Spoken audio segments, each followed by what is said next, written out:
Top 5 des véhicules qui ont roulé ailleurs que sur Terre. En général, on appelle ça un rover, ou en français, une astromobile. Elles sont en général radiocommandées, à une exception près qu'on verra juste après. On commence avec les plus anciens, avec en 1, les rovers lunaires. En 1970 et 73, les soviétiques lancent Lunarod 1, puis 2. Elles vont parcourir respectivement 10,5 et plus de 42 km.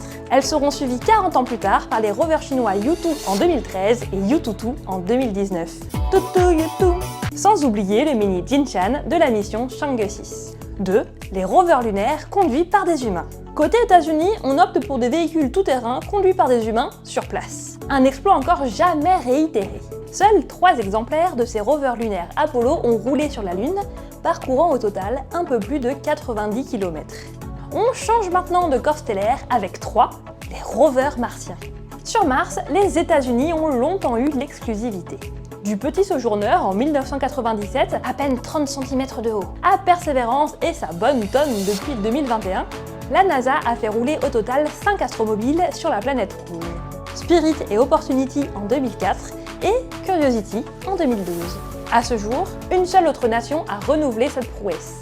La Chine, avec le rover Zhurong en 2021 également. 4. Les sondes qui rebondissent. En 2018, la sonde japonaise Hayabusa 2 largue le petit atterrisseur franco-allemand Mascot sur un astéroïde. Sous sa très faible pesanteur, Mascot fait d'abord quelques rebonds, avant de faire un premier saut pour se retourner, puis un second parce qu'il lui restait assez d'énergie à la fin de ses opérations. Il était accompagné des 2 minuscules sondes de la JAXA Minerva, fonctionnant sous le même principe.